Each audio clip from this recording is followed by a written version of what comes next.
Hello dear students, welcome to the e-learning platform. In today's video lecture we will discuss the first problem on centroid. Let's see a problem. Find the position of centroid of an unequal angle section with dimensions 200 mm into 150 mm into 10 mm and longer leg is vertical. Right, असं तुम्हाला question दिलेलं आहे. ह्या क्वेश्चनमध्ये तुम्हाला काय दिलंय, centroid find out करायचं आहे. कुणाचा ऑफ अनइक्वल अँगल सेक्शन दिलंय विथ डायमेन्शन्स काय दिले 200 mm into 150 mm into 10 mm. त्यातली जी काही लॉंगर लेग आहे ती तुम्हाला काय म्हणले व्हर्टिकल. सो त्यानुसार आपण हे प्लॉट करून घेतलेलं आहे. राईट, सो आता प्रॉब्लेम सॉल्व्ह करताना पहिली कंडिशन काय आहे, म्हणजे स्टेप्स काय करायला लागणार आहेत, हे जी काय फिगर आहे किंवा हे जे काय सेक्शन आहे हे आपल्याला आता दोन पार्ट्स मध्ये डिवाइड करायचं आहे, दोन रेक्टँगल मध्ये. राईट, सो हा एक पार्ट झाला, याला मी पार्ट देतो 1, राईट, आणि ह्याला पार्ट देतो 2. हा जो काय इथून मी खाली कम्प्लीट इकडे खाली पास करतो, म्हणजे हा झाला आपला पहिला रेक्टँगल, पहिला पार्ट झाला, आणि इथून हा झाला आपला दुसरा. म्हणून आपण मी काय केलं, हे जे काय अँगल सेक्शन दिला होता त्याला मी काय केलं, दोन रेक्टँगल मध्ये डिवाइड केलं. राईट, हा असा दिला होता त्याला मी दोन रेक्टँगल केलं. पहिला माझा हा रेक्टँगल झाला आणि दुसरा हा इथून हा असा हा माझा सेकंड रेक्टँगल झाला. राईट, सो त्यानंतर मला काय करायला लागणार आहे, ते झाल्यानंतर आपल्याला एक रेफरन्स लाईन घ्यायची आहे. राईट, सो इथून ही जी काय ह्यालाच मी काय म्हणणार आहे एक्स रेफरन्स लाईन, आणि ही जी काय लाईन ह्याला मी वर इकडे पास करतो त्याला मी काय म्हणणार आहे वाय रेफरन्स लाईन. इथे एक्स रेफरन्स लाईन झाली, ही माझी काय झाली वाय रेफरन्स लाईन. राईट, आता ते झाल्यानंतर मला आता काय करायचं आहे, प्रत्येक पहिली कंडिशन काय केली आपण, हा जो काय बॉक्स दिला होता, जे काय सेक्शन दिलं होतं त्याला आपण डिवाइड करून घेतलं दोन रेक्टँगल मध्ये. हा पहिला झाला आणि इथून इकडे हा सेकंड रेक्टँगल झाला. राईट, सेकंड स्टेप आपल्याला काय करायचे, रेफरन्स प्लेन घ्यायचे. मग आपण हीच रेफरन्स प्लेन घेतलेला आपण वाय म्हणलं आणि ह्या प्लेनला काय आपण म्हणलं एक्स म्हणलं. Right, so next third step काय आहे आता आपल्याला करायची, ती थर्ड स्टेप मध्ये आपल्याला काय करायचंय की हे जे काय सेक्शन 1 आणि जे काय आपण दोन पार्ट मध्ये स्प्लिट केलं, जे काय सेक्शन दोन पार्ट मध्ये स्प्लिट केलं त्या प्रत्येक सेक्शनचे काय करायचं, एरियाज कॅल्क्युलेट करायचे. राईट, सो आता हा जो काय सेक्शन आहे ह्याचा एरिया कसा येणार आहे आपल्याला 200 इंटू 10. हा आपल्याला काय एरिया आहे, एरिया, कारण आपण हा पूर्ण बॉक्स घेतलाय ना रेक्टँगलचा. राईट, सो कॅल्क्युलेट, हा आपला थर्ड पॉइंट असणार. Right, calculate the area of basic figure. So आपले A1 आपण कॅल्क्युलेट करायचे. सो आता रेक्टँगलच्या एरियाचा फॉर्म्युला काय आहे, B into D, base into breadth. Right, so आपल्या रेक्टँगलचा हा पहिला बॉक्स आहे. राईट, ह्याला आपण रेक्टँगल म्हणून, सो त्याला फॉर्म्युला काय येणार आहे, area of rectangle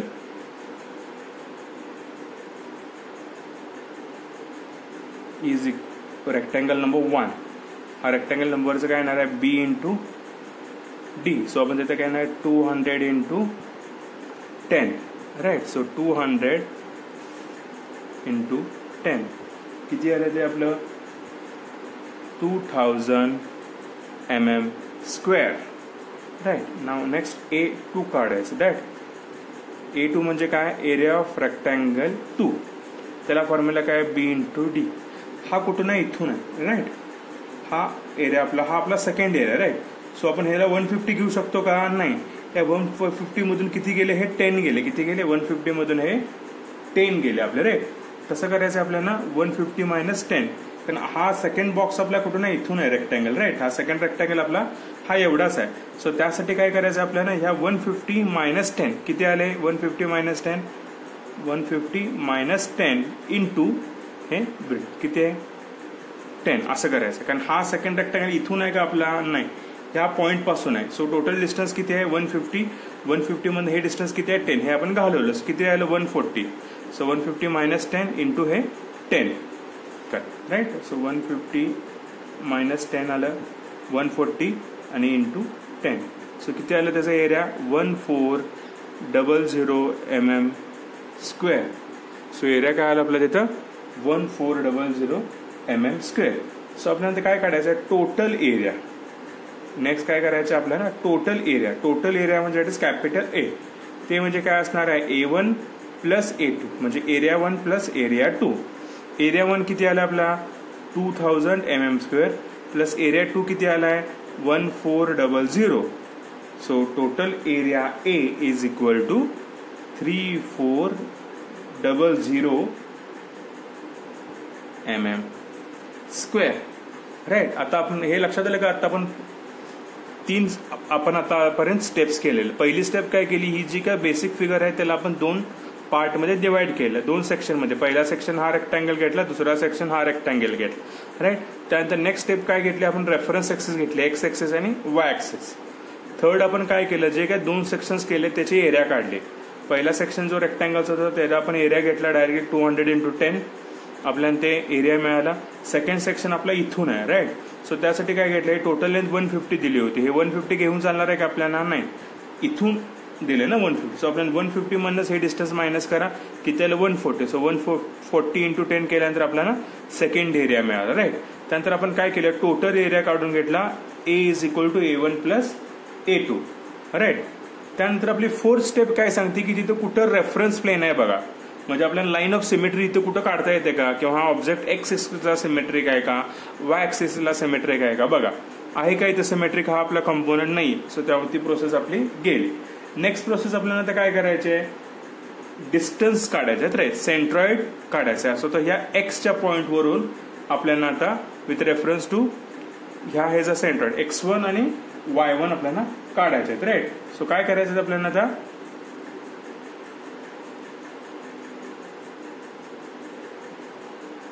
calculate the distance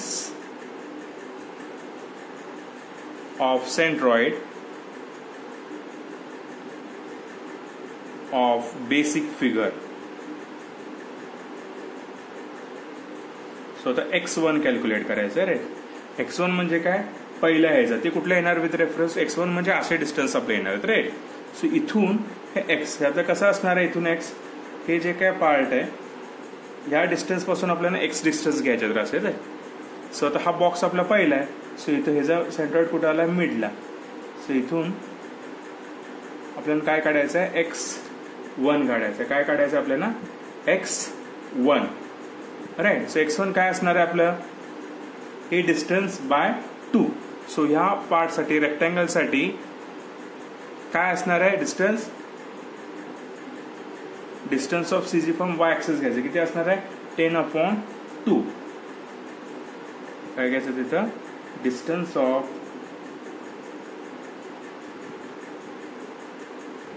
C1 from Y axis, या डिस्टन्स पासून आपल्याला डिस्टन्स घ्यायचं. किती आहे आपलं distance,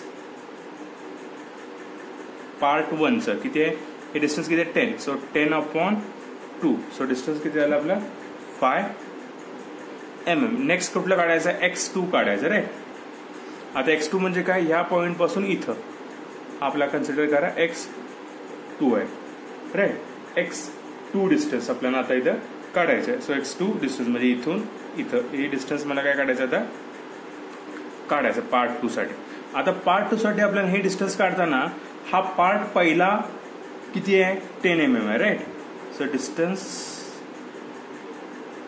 of part 2 is equal, हे डिस्टन्स किती आहे 10 आहे, ते ऍडिशन करा, प्लस 10 प्लस इथून हे डिस्टन्स किती राहिलेलं आपलं 150 मायनस 10 केल्यानंतर किती राहिलेलं 140 राहिलेलं. राईट. सो काय येणार आहे आपलं ते डिस्टन्स 140/2 इक्वल टू करायचं आहे, कारण हा पार्ट आपला पूर्ण वेगळाच आहे ना, हा पार्ट आपला कम्प्लीट वेगळा आहे. सो ह्याचा फॉर्म्युला काय आपल्याला b/2 आहे. सो हे डिस्टन्स किती आहे 10.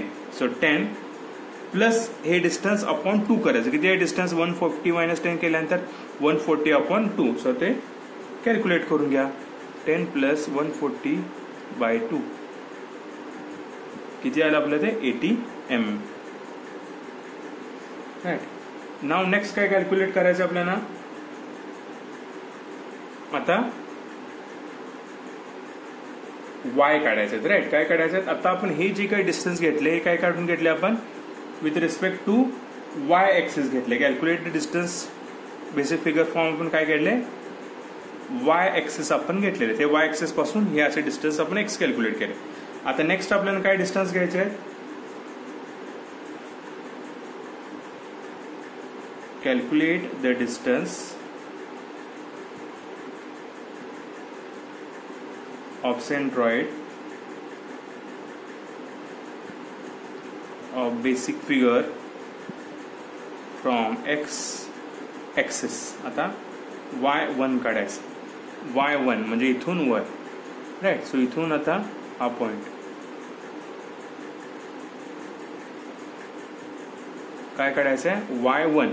सो रेक्टँगलचा फॉर्म्युला काय आहे, वायचा काय दिले आपल्याला फॉर्म्युला, तो काय असणार आहे, 200/2. काय येणार आहे ते 200/2. सो 200/2 किती येणार आहे, 100 mm. आणि y2 ते काय येणार आहे, इथून हे डिस्टन्स असं y2 ला हे जिथे x2 घेतलंय तिथून दाख. आता डायरेक्टली इथून आहे ना x एक्सिस पासून, ते किती आहे 10/2. 10/2 किती आलं आपलं ते 5 mm आला, राईट. हे आलं का लक्षात. आपण x1 x2 काढलं, y1 y2 काढलं. इथं ज्या विद्यार्थ्याला हे प्रॉपरली काढता आलं x1 x2 आणि y1 y2, त्याला सेंट्रॉइडचा कुठलाही प्रॉब्लेम सॉल्व्ह करायला अडचण येणार नाहीये, राईट. हे मेजर आहे x1 आणि x2, हे काढता यायला पाहिजे.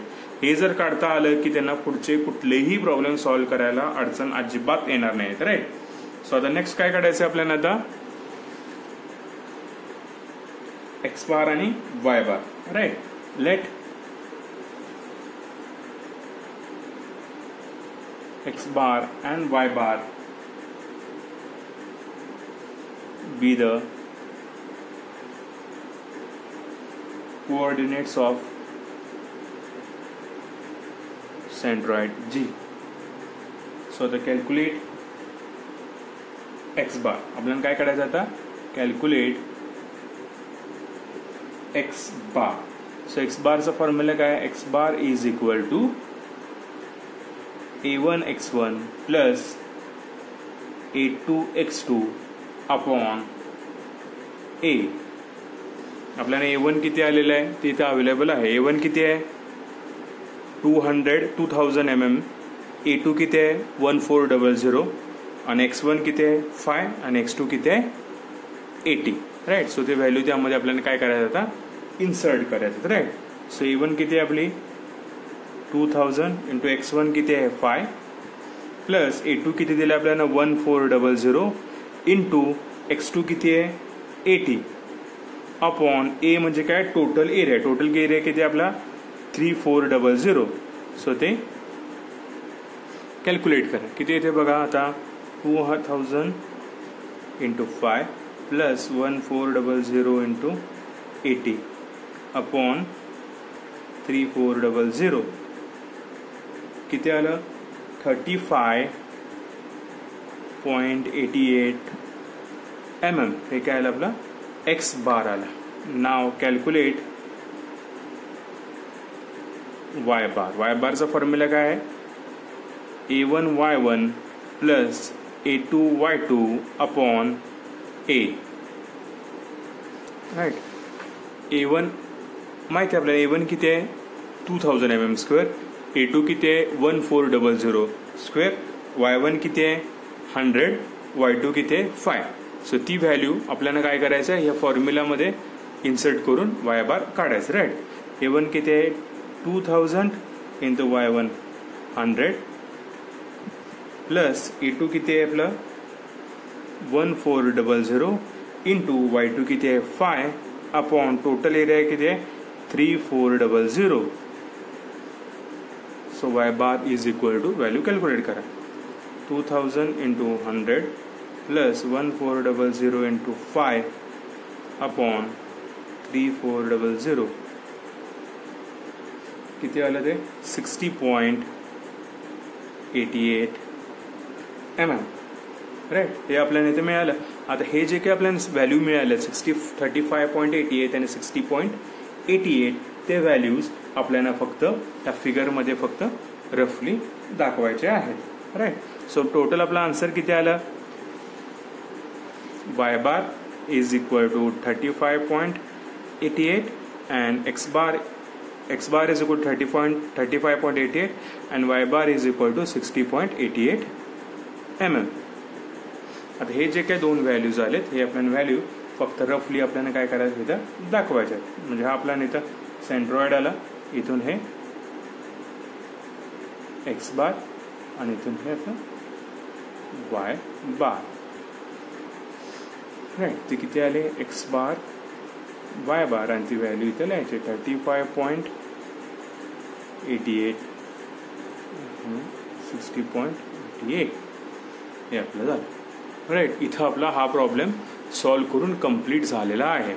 राईट, इथं आपल्याला मेजर काय काढता यायला पाहिजे की x1 y1 म्हणजे एक्सच्या व्हॅल्यूज आणि वायच्या व्हॅल्यूज आपल्याला प्रॉपरली काढता यायला पाहिजेत. ते जर आपल्याला प्रॉपरली काढता आले तर आपला सेंट्रॉइडचा कुठलाही प्रॉब्लेम चुकणार नाही आहे. राईट, होप हा प्रॉब्लेम तुम्हाला लक्षात आला असेल. राईट, व्हिडिओ बघत बघत प्रॉब्लेम तुम्ही सॉल्व करा, नक्कीच तुम्हाला जमेल. Right, thank you. Have a happy learning.